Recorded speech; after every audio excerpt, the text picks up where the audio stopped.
Assalamualaikum warahmatullahi wabarakatuh. Perkenalkan, nama saya Dewi Lailatul Nafiah dari Prodi PAI semester 3 AIAI Sunan Giri Bojonegoro. Langsung saja, saya dari kelompok 3 Manajemen Lembaga Pendidikan Islam akan menerangkan sedikit tentang kepemimpinan pendidikan Islam. Apa sih kepemimpinan pendidikan Islam itu? Jadi, definisi pemimpin. Secara umum, kepemimpinan atau leadership adalah kegiatan manusia dalam kehidupan. Secara etimologi, kepemimpinan dalam Kamus Besar Bahasa Indonesia berasal dari kata dasar pimpin yang jika mendapat awalan menjadi memimpin, yang berarti itu menuntun, menunjukkan jalan, dan membimbing. Pemimpin itu ya orang yang memberikan arahan, memberikan perintah kepada bawahannya. Seperti kalau di dalam desa itu yang memimpin siapa? Ya lurah. Terus bawahannya siapa? Ya pamong-pamongnya. Jadi seorang lurah itu tidak langsung kepada rakyatnya, kepada masyarakatnya, namun melalui para pamongnya dulu. Terus kemudian kabupaten. Kabupaten itu pemimpinnya ya disebut bupati. Seperti Bupati Bojonegoro kita itu Bu Ana Muawana. Ya, kepemimpinan dapat diartikan sebagai upaya mempengaruhi orang lain agar kamu mengikuti perintah yang diberikannya untuk melaksanakan tugas-tugas maupun program yang direncanakan guna mencapai tujuan yang diharapkan. Namun di kalangan para ahli sering sekali dibedakan antara kepemimpinan dan manajemen. Sering dibedakan kalau kepemimpinan itu tugasnya ya memberikan arahan, menetapkan visi misi, tujuan, dan program yang menjadi acuan atau yang akan dilaksanakan. Sedangkan manajer itu tugasnya apa? Tugasnya ya mewujudkan apa yang sudah ditetapkan, yang diperintahkan oleh seorang pemimpin. Jadi manajer itu di bawahnya pemimpin, kepemimpinan ya. Terus kemudian definisi pendidikan Islam. Apa sih yang disebut dengan pendidikan Islam ini? Jadi pengertian pendidikan Islam yaitu membimbing terhadap pertumbuhan rohani dan jasmani. Menurut ajaran Islam, dengan hikmah mengarahkan, mengajarkan, melatih, mengasuh, dan mengawasi berlakunya semua ajaran Islam. Dalam pengertian ini dapat diartikan bahwa di dalam proses pendidikan Islam terdapat usaha mempengaruhi jiwa anak didik melalui suatu proses yang setingkat demi setingkat akan menuju pada tujuan yang telah ditetapkan, yaitu menanamkan akhlak dan takwa serta menegakkan kebenaran sehingga terbentuklah manusia yang berkepribadian dan berbudi luhur dengan ajaran Islam. Jadi intinya pendidikan Islam itu sangat diwajibkan. Kalau bisa suatu hari jika kita mempunyai anak, kita langsung masukkan anak kita ke madrasah supaya bisa belajar pendidikan Islam lebih dalam lagi. Karena pendidikan Islam itu mengajarkan tentang tauhid, fikih, menetapkan keimanan dan sebagainya. Salah satu bentuk kepemimpinan dalam lembaga pendidikan Islam adalah kepala sekolah. Kepala sekolah merupakan salah satu komponen pendidikan yang paling berperan dalam menentukan keberhasilan suatu lembaga pendidikan, karena ia merupakan pemimpin di lembaganya. Mulyasan mengatakan kegagalan dan keberhasilan sekolah banyak ditentukan oleh kepala sekolah, karena mereka merupakan pengendali dan penentu arah yang hendak ditempuh sekolah menuju tujuannya. Jadi, sekolah itu mempunyai yang namanya pemimpin, yaitu kepala sekolah lah. Kepala sekolah itu tujuannya yaitu memberikan arahan, memberikan pengertian terhadap para guru-guru lain maupun murid. Lah, keberhasilan sekolah itu juga tergantung kepala sekolahnya. Bagaimana dia mengelola, dia mengurus sekolah itu. Ya, kalau kepala sekolahnya itu tidak patut dicontoh, ya maka mungkin sekolah itu tidak akan pernah mempunyai kesuksesan, tidak akan pernah berhasil. Namun jika yang memimpin itu orang yang bertanggung jawab, punya tanggung jawab, dan mungkin sekolah itu bisa saja berhasil, yayasan itu bisa saja berhasil.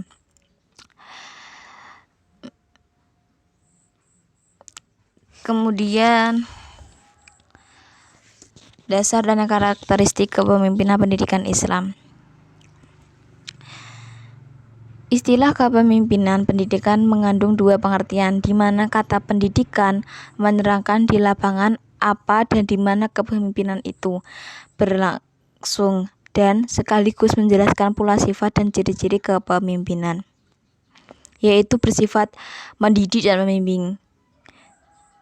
Sebagaimana kata pendidikan yang menunjukkan arti yang dapat dilihat dari dua segi, yaitu yang pertama, pendidikan sebagai usaha atau proses pendidik dan mengajar seperti yang dikenal sehari-hari. Yang pertama, pendidikan sebagai usaha atau proses pendidik dan mengajar seperti yang dikenal sehari-hari. Jadi, kalau seorang guru itu tugasnya mengajar murid-muridnya agar dia bisa mencapai tujuan, bisa memahami apa yang dimaksud oleh guru. Dan kalau murid itu tujuannya mendengarkan perkataan yang diterangkan oleh guru, yang disuruh oleh guru, asal itu yang baik. Meniru perilaku guru, asal itu juga yang terbaik. Gak mungkin kan guru melakukan kesalahan muridnya ikut. Terus yang kedua, pendidikan sebagai ilmu pengetahuan yang membahas berbagai masalah tentang hakikat dan kegiatan mendidik, mengajar dari zaman ke zaman, atau yang membahas prinsip-prinsip dan praktik-praktik pendidikan dan mengajar dengan segala cabang-cabang yang telah berkembang begitu luas dan mendalam.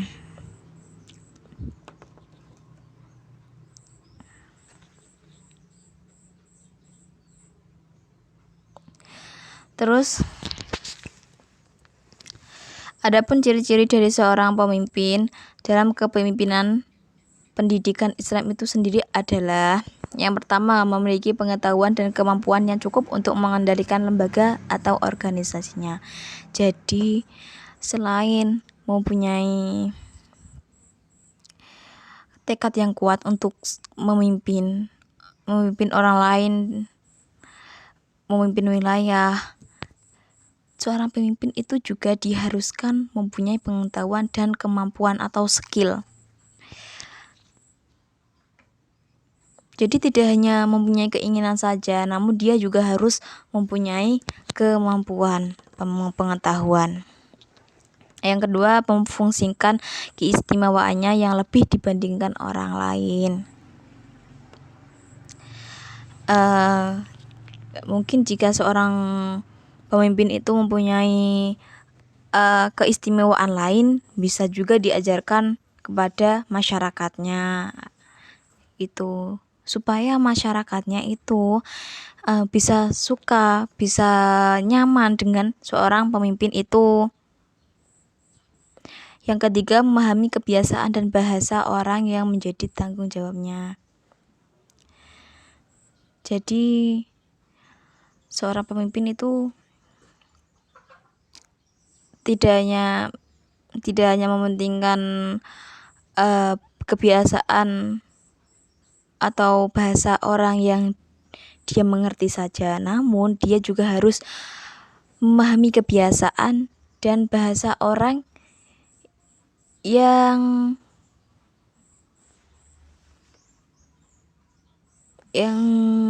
dipimpin, meski itu tidak satu suku dengan dia atau satu agama.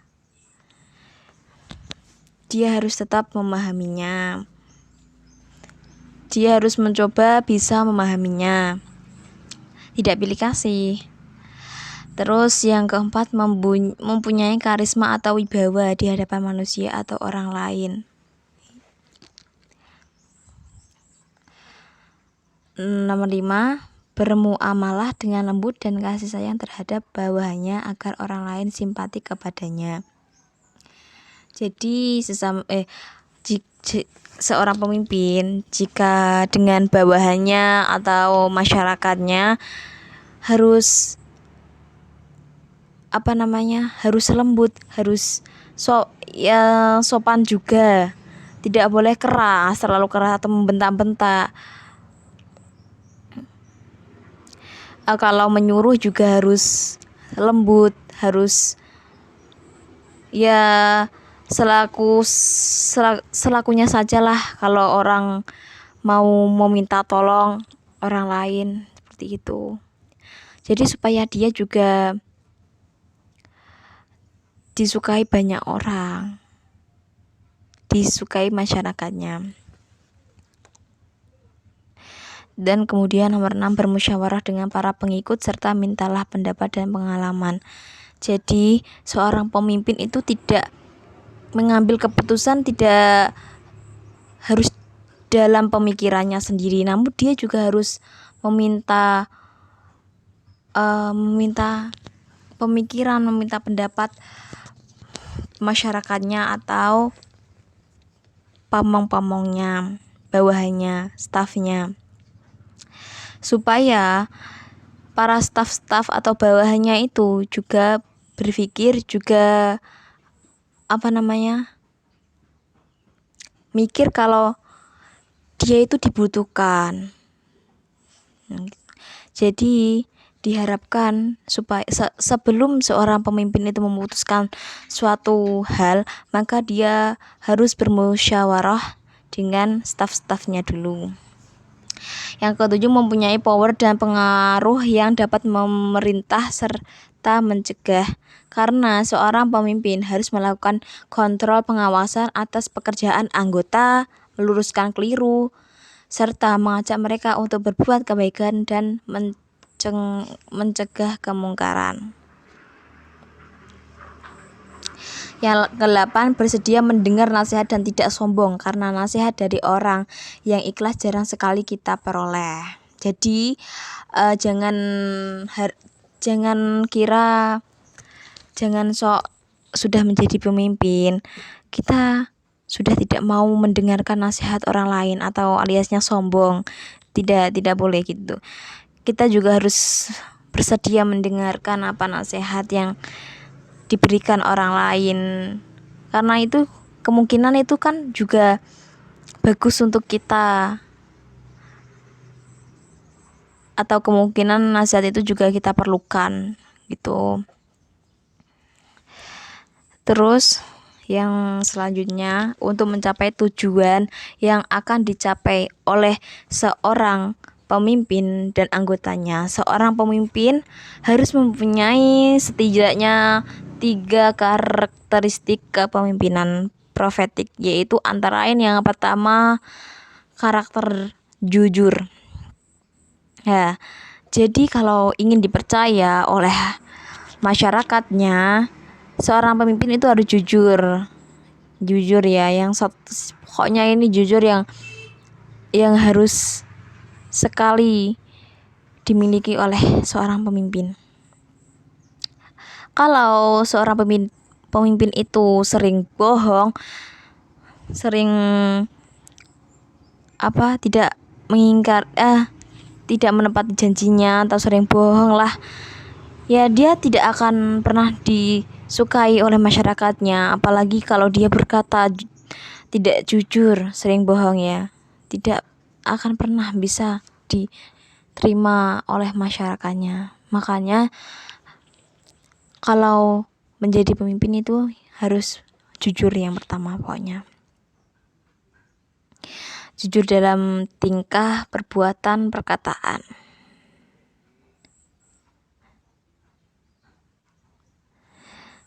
Sifat jujur itu merupakan nilai-nilai transendental yang mencintai dan mengacu kepada kebenaran yang datangnya dari Allah Subhanahu wa taala dalam berpikir, bersikap, dan bertindak.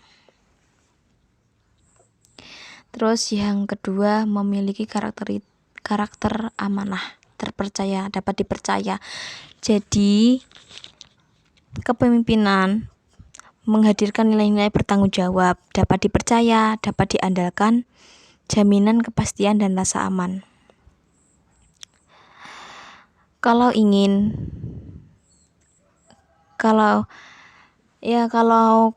seorang pemimpin itu jujur, pasti dapat dipercaya oleh masyarakatnya.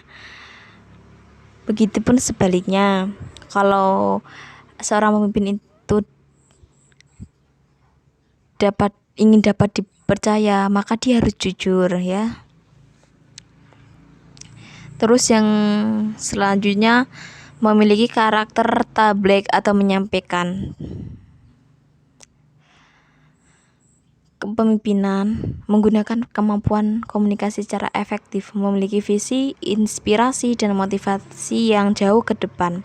Seorang pemimpin itu memerlukan kemampuan komunikasi dan diplomasi dengan bahasa yang mudah dipahami, diamalkan, dan dialami oleh orang lain.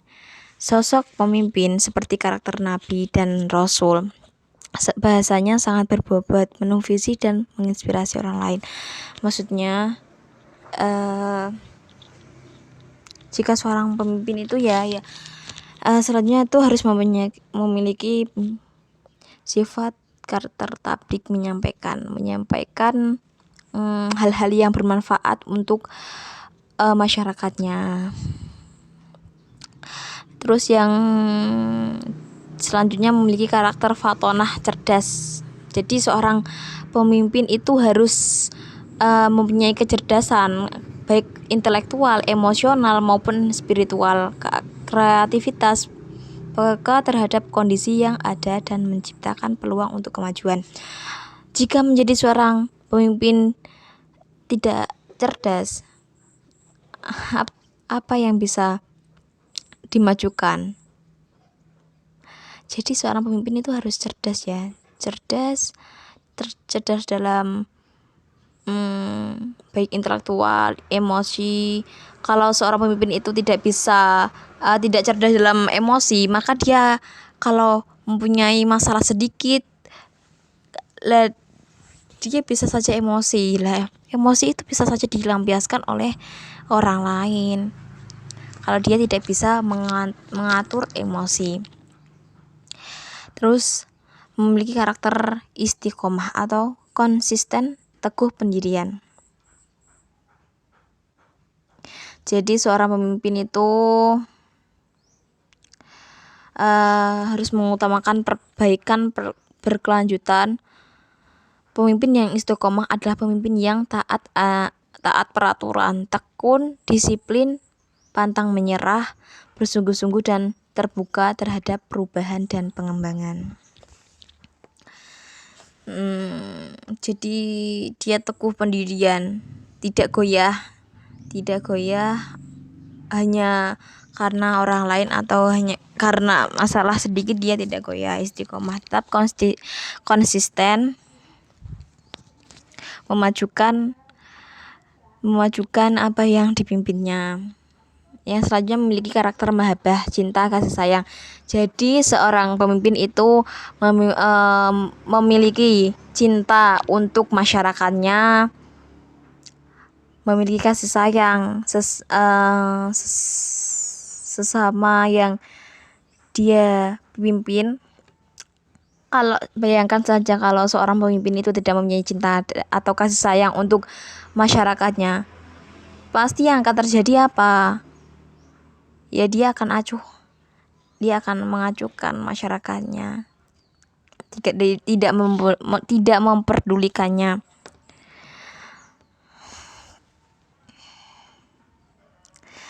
Karakter pemimpin profetik selalu peduli, care terhadap moral dan kemanusiaan, mudah memahami orang lain, berempati, suka memberi tanpa pamrih. Terus yang selanjutnya memiliki karakter soleh atau ma'ruf, baik, arif, bijaksana. Kepemimpinan profetik adalah wujud sebuah ketaatan kepada Allah dan mendarma baktikan dirinya untuk kesolehan, kearifan dan kebajikan bagi masyarakatnya. Ketaatan dan kesolehan para nabi atau rasul berpedoman pada wahyu dan mukjizat dari Allah. Karakter soleh atau arif dapat melahirkan pesona karismatik yang merupakan ilham dan ilahi, yang terpancar pada permukaan kulit, tutur kata, pancaran mata, sikap, tindakan, dan penampilan. Seorang pemimpin yang soleh mempunyai kualitas kepribadian individu yang utuh sehingga menyebabkan orang lain menaruh simpati, percaya, dan menganut apa yang diinginkannya. Pemimpin yang soleh itu berarti pemimpin yang dirinya diakui pengikut karena ketaatannya kepada Allah.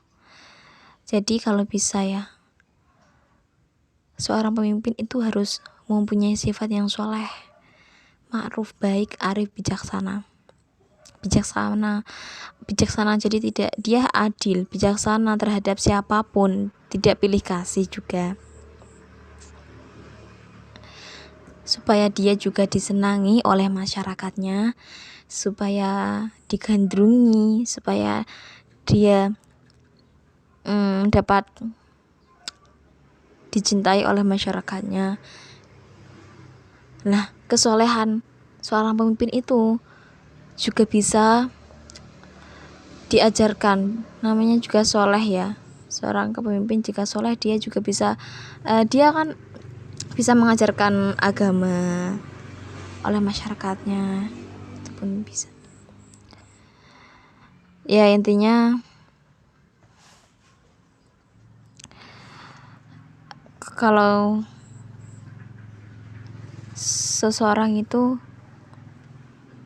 seorang pemimpin itu harus baiklah terhadap masyarakatnya, supaya dia juga bisa diterima di masyarakatnya, bisa dicintai oleh masyarakatnya.